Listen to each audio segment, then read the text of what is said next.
Today we are going to force and law of motion. Force and law of motion का dear students next part start इसका कर रहे हैं। Precious part है। Laws of motion, force के बारे में हमने पहले बताया था, बट आज हम एक्सप्लेन करने जा रहे हैं लॉज ऑफ मोशन। तो पहले first law of motion Aristotle के अकॉर्डिंग दिया। अरिस्टोटल ने बताया to maintain the motion of body और ऑब्जेक्ट एक कंटिन्यूअस पुश और पुल वाज नीडेड। उन्होंने कही मोशन में रहने के लिए उसे कंटिन्यूअस पुश और पुल की नीड होती है। बट क्या हुआ next? However this concept of motion was totally rejected by great physics Galileo Galilei. ये गैलीलियो गलीली ने उसको क्या कर दिया? रिजेक्ट कर दिया। होता क्या है एक्चुअली में साइंस में ड्रॉबैक जरूर किसी न किसी साइंटिस्ट कोई ना कोई देता है। तो इसमें गैलीलियो गलीली ने उसको रिजेक्ट कर दिया, माने इट इज रॉन्ग। उन्होंने अपना दिया कंसेप्ट। गैलीलियो गलीली ने अपना एक्सपेरिमेंट किया, इस पर प्रूव भी किया। उन्होंने एक्सपेरिमेंट में क्या दिखाया? इंक्लाइन प्लेन में ऐसा स्मूथ सरफेस पर लेस ऑफ फ्रिक्शन बॉडी को रोल किया। बॉडी को जब रोल किया एक हाइट से, और इस हाइट पर उन्होंने ऑब्जर्व किया कि जिस हाइट पर गया उसी हाइट पर बॉडी पहुंची। ये हाइट है h।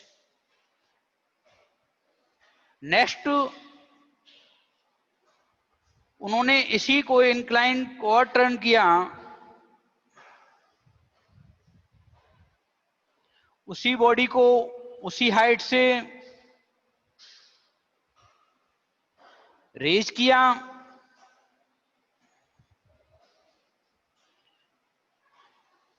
Height h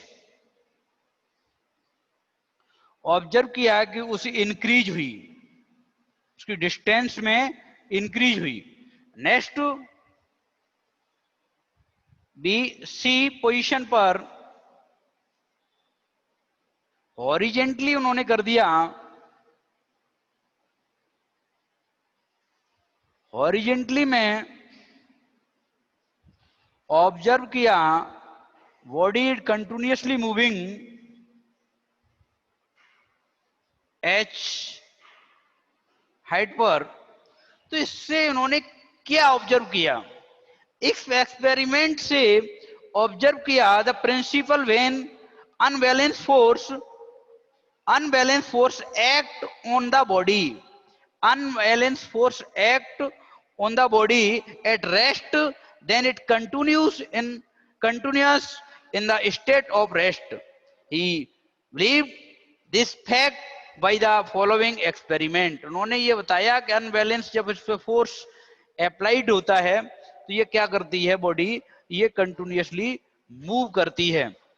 air rest में है तो यदि अनबैलेंस उस पर फोर्स नहीं लगेगा तो वो मूव नहीं करेगी। इसमें क्या है? बाय द प्रिंसिपल ऑफ, उन्होंने लिया बाय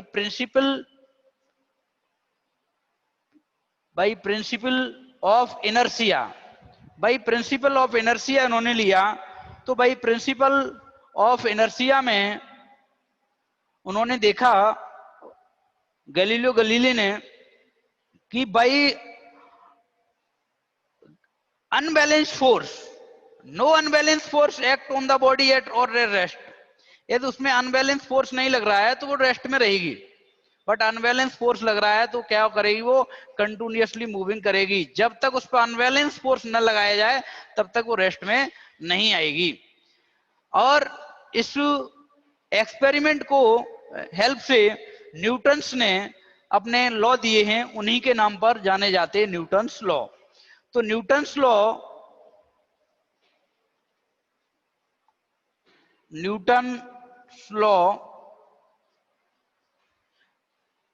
इस कंसेप्ट से ऑब्जर्व किए हैं। तो इस न्यूटन्स के 3 लॉ हैं, फर्स्ट लॉ, सेकंड लॉ और थर्ड लॉ, बहुत फेमस हैं, जो आपने अलग अलग उसमें सिचुएशन में इनकी डेली लाइफ में देखते भी हैं।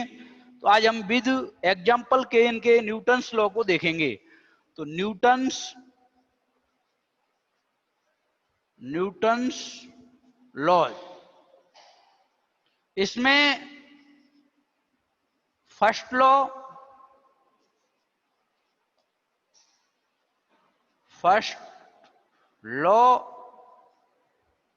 ऑफ मोशन, न्यूटन का फर्स्ट लॉ ऑफ मोशन। जो न्यूटन ने जब फर्स्ट लॉ दिया तो उसमें था every body continuous in its state of rest और uniform motion in a straight line unless compelled by some external force to change the state. उन्होंने बताया कोई बॉडी रेस्ट में है तो रेस्ट में रहेगी जब तक उस पर एक्सटर्नल फोर्स न लगाया जाए, तब तक वो क्या नहीं, मूव नहीं करेगी। यदि वो मोशन में है तो मोशन में रहेगी जब तक वो रेस्ट में नहीं आएगी, जब तक उस पर कोई एक्सटर्नल फोर्स ना लगाया जाए। जैसे एग्जांपल के लिए सपोज दैट मार्कर रखा हुआ है, ये मोशन में नहीं है क्योंकि ये रेस्ट पोजीशन में नहीं है, लेकिन जब एक्सटर्नल फोर्स इस पे लगाया तो वो ये मूव किया। अब मूव कर रहा है कोई चीज, हमने जैसे बॉल को हिट किया उसमें, तो मोशन में वो जब मोशन से रुकेगी जब हम उस पर एक्सटर्नल फोर्स लगाएंगे। जैसे सपोज दैट हमने बॉल को रोल कर दिया, अब वो रुक रही है ड्यू टू फ्रिक्शन फोर्स लग रहा है, उसमें एक्सटर्नल कुछ लग रहा है। एक्सटर्नल फोर्स लगेगा जब ही वो अनबैलेंस फोर्स से क्या रुकेगी। यदि मोशन में है तो मोशन में रहेगी और रेस्ट पोजीशन में है वो रेस्ट में रहेगी। Every body continuous in its state of rest और uniform motion in a straight line unless compelled by some external force to change that state। तो ये उन्होंने न्यूटन्स ने फर्स्ट लॉ दिया अपना। फर्स्ट लॉ का हमने एग्जांपल भी आपको बताया। अब इसमें from Newton first law of motion,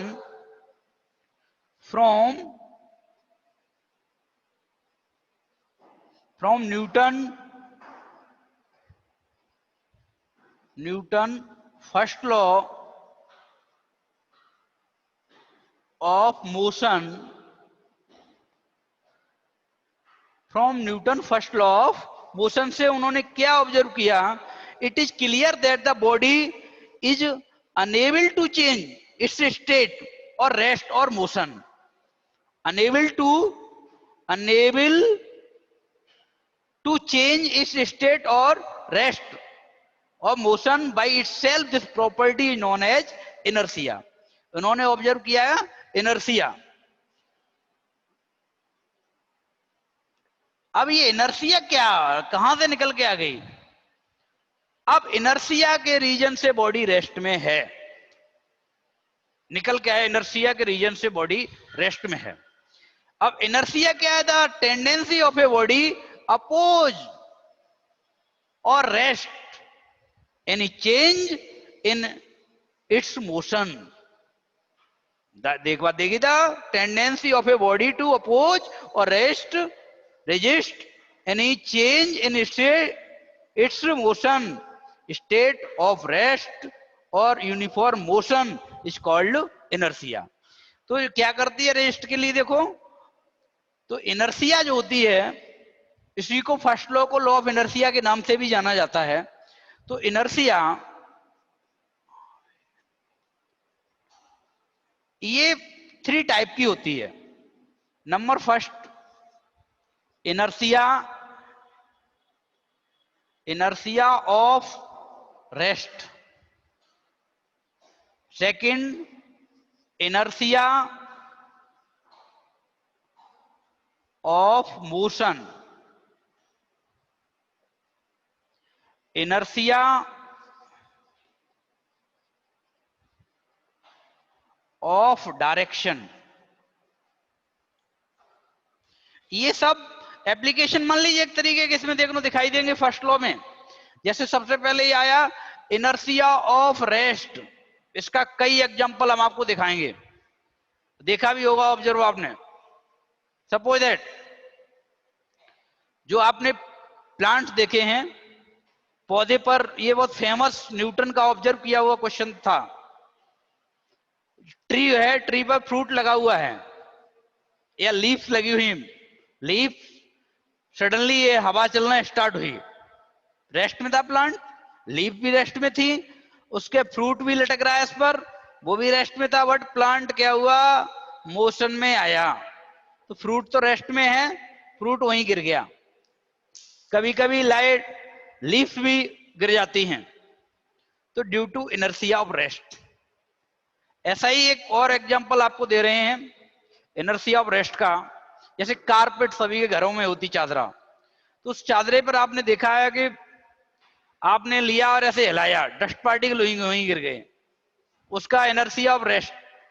कैसे इनर्शिया ऑफ रेस्ट, तो उसमें जैसे पार्टिकल जो था वो रेस्ट पोजीशन में उसके साथ पहले रखा हुआ था, आपने कारपेट को तो मोशन में किया लेकिन वो रेस्ट में ही। बट इसका इनर्शिया ऑफ रेस्ट का और फेमस आपको बता रहे example, when we are going to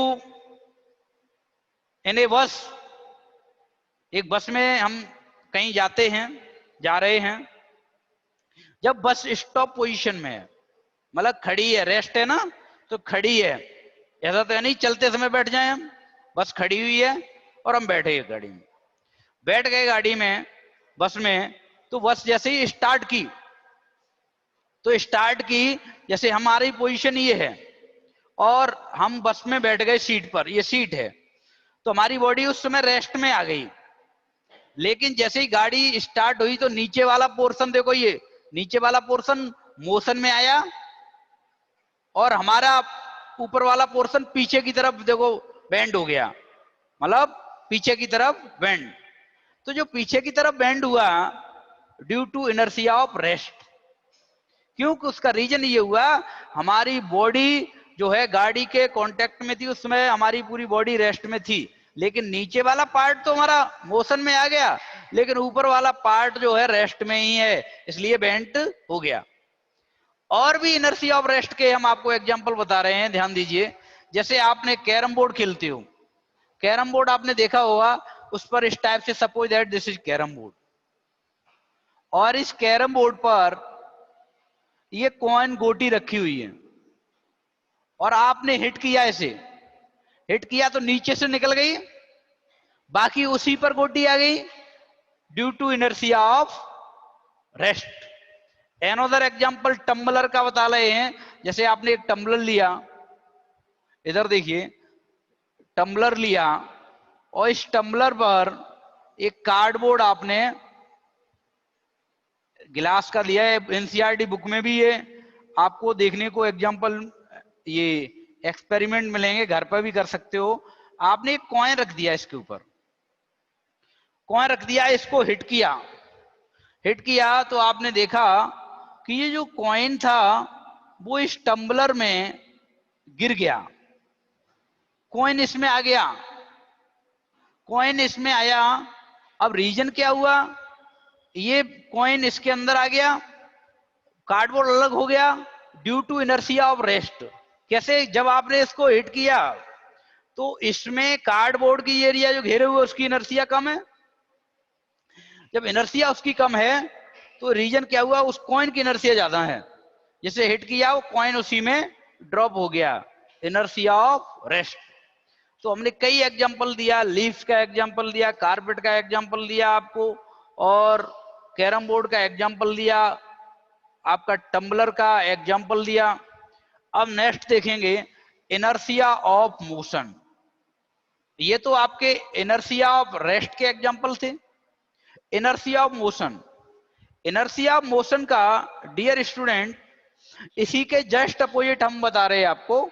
इसमें जो इनर्शिया ऑफ रेस्ट का इनर्शिया ऑफ मोशन में, just suppose that when we are going to in a bus, हम किसी बस में जा रहे हैं और उस बस में जाते समय हुआ क्या ब्रेक लगा दी सडनली, होता अक्सर तो आगे कोई व्हीकल आ गया, कुछ भी आ गया तो सडनली ब्रेक लगा दी, और जब ब्रेक लगा दी गई तो हम क्या हो जाता है, हम ब्रेक लगाते ही आगे गिरते हैं फॉरवर्ड डायरेक्शन में, बैकवर्ड डायरेक्शन में due to inertia of rest, and bent in forward direction inertia of motion, हम आगे की तरफ गिरते हैं इनर्शिया ऑफ मोशन के रीजन से।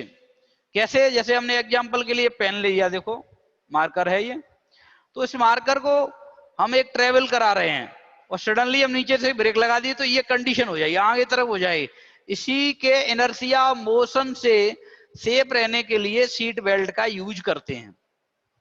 मान लीजिए गाड़ी की स्पीड 90 की स्पीड में है, तो हमारी बॉडी भी उस गाड़ी के कांटेक्ट में थी 90 की स्पीड में है, और सडनली ब्रेक लगा दी, तो ब्रेक लगा दी तो हमारा क्या, नीचे वाला पोर्शन तो रुक जाएगा, लेकिन ऊपर वाला पोर्शन तो स्पीड में 90, तो हो सकता है हमारा सिर आगे लगे सीट में, आगे बैठे हुए तो हमारा हो सकता है ग्लास में लग जाए आगे, तो हम उससे सेफ रहने के लिए तो इनर्शिया मोशन, उसमें सीट बेल्ट होती है, इनर्शिया मोशन देखने को मिल सकता है due to inertia of motion, तो उसका एग्जांपल इनर्शिया ऑफ मोशन का।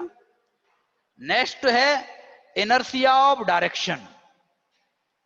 इनर्शिया ऑफ डायरेक्शन का डियर स्टूडेंट आपने देखा होगा, जब हम किसी कर्व रोड पर चलते हैं, ऐसे रास्ता है जिगजैग, जब कभी ट्रेवल, ये व्हीकल है ये ट्रेवल करता है और हम बैठे हुए उसके अंदर, तो होता क्या है कि एक्चुअली में जैसे ही गाड़ी इधर टर्न हुई हम इधर झुक जाते हैं, इस साइड टर्न हो, इधर टर्न हुई तो इधर बेंड हो जाते हैं due to inertia of direction. तो इनर्शिया ऑफ डायरेक्शन के रीजन से हमारी पोजीशन जो है जस्ट अपोजिट कंडीशन में हो जाती है, बार बार इधर से उधर झुकते हैं। तो inertia of direction, inertia of motion, inertia of rest, ये डियर स्टूडेंट ये सारे जो हैं न्यूटन फर्स्ट लॉ में ऑब्जर्व किए। तो first law of motion also known as law of inertia, inertia को ही कहते हैं न्यूटन का फर्स्ट लॉ। अब नेक्स्ट देखेंगे इसके बाद मोमेंटम। मोमेंटम के बाद हम सेकंड लॉ के बारे में पढ़ेंगे, पहले मोमेंटम के बारे में थोड़ा हम स्टडी कर ले रहे हैं। मोमेंटम क्या होता है? मोमेंटम होता है the product of mass into velocity. तो मोमेंटम होता है the product of mass into velocity, physical quantity momentum. Momentum इसको डिनोट करते P से, ये प्रोडक्ट होता है मास इनटू वेलोसिटी। ये मास इनटू वेलोसिटी का प्रोडक्ट मास इनटू वेलोसिटी, इसकी यूनिट निकालेंगे SI यूनिट। SI यूनिट जब निकालेंगे तो मास की किलोग्राम और वेलोसिटी की मीटर पर सेकंड। तो किसकी? मोमेंटम की। तो मोमेंटम को मैं डिफाइन भी ऐसे कर सकते हैं, the product of mass into velocity, ये हमारा कहलाता है मोमेंटम। ये क्या, जब इसमें कभी कभी ग्राफ बनता है मोमेंटम और वेलोसिटी, जैसे मोमेंटम P और P एंड B के बीच में ग्राफ बना दिया हमने, तो इसका मीन्स ये है मोमेंटम बढ़ेगा, वेलोसिटी बढ़ेगी तो मोमेंटम भी बढ़ेगा, यूनिफॉर्मली चलता है। कैसे? जैसे एग्जांपल के लिए अभी मोमेंटम आपको समझ में आ जाएगा। जैसे हमने यही मार्कर ले लिया या अनदर कोई बॉडी, हमने स्टोन ले लिया, हमने वो स्टोन को क्या किया, यहीं से फेंक के ऐसे करके ये ड्रॉप कर दिया, वेलोसिटी। उसको हमने क्या किया, बहुत स्पीड में मारा, वो स्टोन वही है लेकिन उसकी वेलोसिटी हमने इंक्रीज कर दी, तो वेलोसिटी इनकी तो चोट ज्यादा लगेगी ड्यू टू मोर मोमेंटम, ज्यादा मोमेंटम हो गया उसका। ऐसे ही नेक्स्ट है, मास पर भी डिपेंड रहता है, क्योंकि एम भी है तो मास पर भी, यदि मास बढ़ेगा तो मोमेंटम भी बढ़ेगा। हमने बताया था जैसे अभी छोटा सा स्टोन वहीं से मार रहे, बड़ा सा स्टोन मार रहे फेंक के, तो बड़ा वाला ज्यादा इंजर्ड कर देगा जाकर के, तो उसका मोमेंटम ज्यादा हो जाएगा। इसीलिए ये दोनों पर डिपेंड रहता है, मास पर और वेलोसिटी। इसलिए the product of mass into velocity known as the momentum. ये वेलोसिटी बढ़ेगी तो मोमेंटम बढ़ेगा, मास बढ़ेगा तो मोमेंटम इंक्रीज होगा। तो डियर स्टूडेंट्स, इसलिए हमने मोमेंटम को बताया the product of mass into velocity. अब देखेंगे न्यूटन का सेकंड लॉ ऑफ मोशन। ये फर्स्ट लॉ हो गया है, अब सेकंड लॉ ऑफ मोशन को देखेंगे। इसीलिए मोमेंटम पहले हमने आपको बताया, क्यों सेकंड लॉ में हमारे मोमेंटम का रोल है। Second law of motion, second law of motion, ये बार बार नहीं लिखे न्यूटन हम, क्यों न्यूटन्स लॉ चल रहे हैं, न्यूटन्स लॉ। तो इसमें सेकंड लॉ ऑफ मोशन, और सेकंड लॉ ऑफ मोशन को हम बहुत सिंप्लीफाई आपको डिफाइन कर रहे हैं, the change in momentum of a body per unit time. The change in momentum, the change in momentum, the change in momentum of a body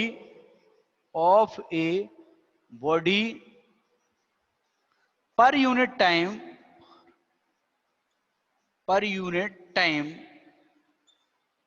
हमने क्या बोला, the change in momentum of a body per unit time is directly proportional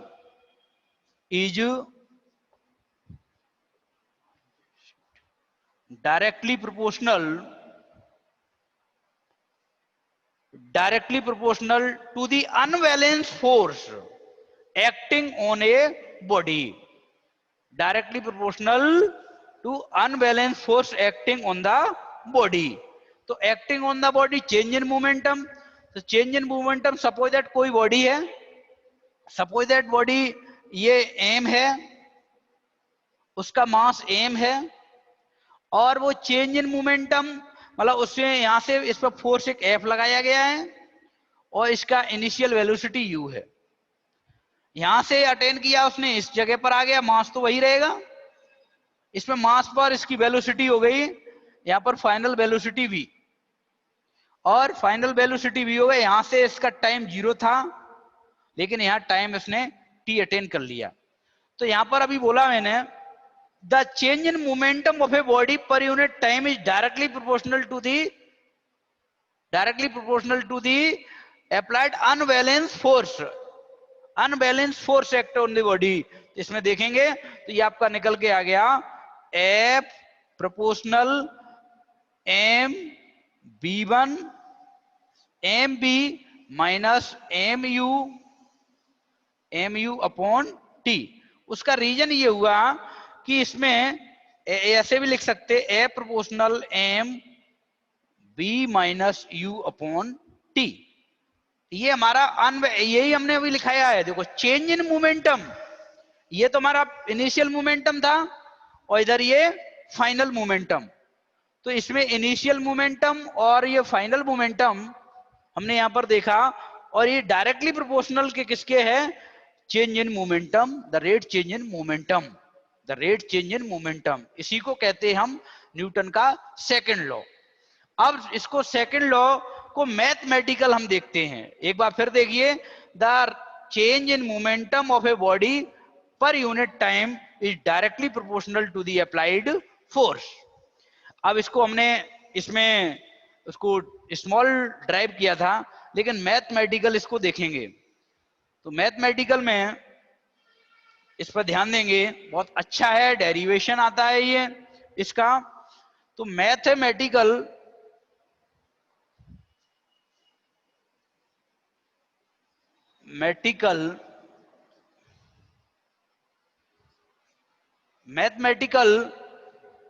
formulation formulation of second law of Newton. देखिए जरा, M body है, अभी मैंने बताया था स्मॉल एम, ये आपकी मास एम है, फोर्स एफ लगाया जा रहा है और इसकी इनिशियल वेलोसिटी यू है और इसमें फाइनल वेलोसिटी इसकी वी हो गई है, फोर्स एफ, इसमें टाइम यहां 0 और इसमें टाइम यहां पर t। तो इनिशियल मोमेंटम p1 बन गया, p1 mu, final momentum p2 mb। अब इसमें change in momentum, change in momentum हो गया p2 minus p1 means m b minus mu। The rate change of momentum, the rate change in momentum. तो rate change in momentum निकालेंगे तो time का use होगा, तो rate change in momentum means हो गया M B minus M U upon T. अभी बोला था the rate change of momentum, अब यहां लिखा था according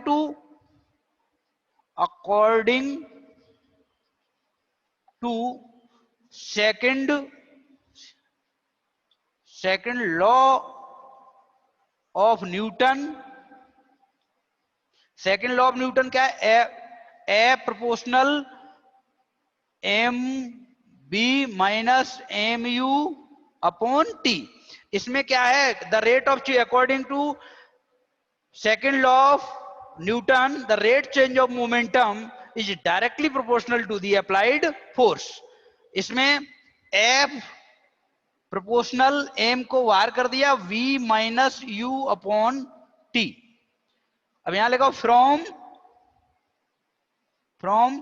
first equation of motion, first equation motion A is equal to v minus you upon t. Put value put कर दीजिए इसमें, तो F proportional m a, proportional को टी को हटाएंगे यहां पर, तो F equal to k m a, where k equal to k proportional, k is constant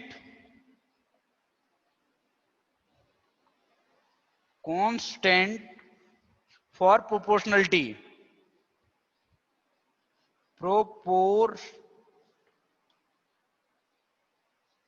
T. तो इसमें इफ आप मान लीजिए if k equal to 1 value, तो f इक्वल टू हो जाएगा m into a. SI unit इसकी क्या निकल के देखो आएगी? SI यूनिट में आ जाएगा SI यूनिट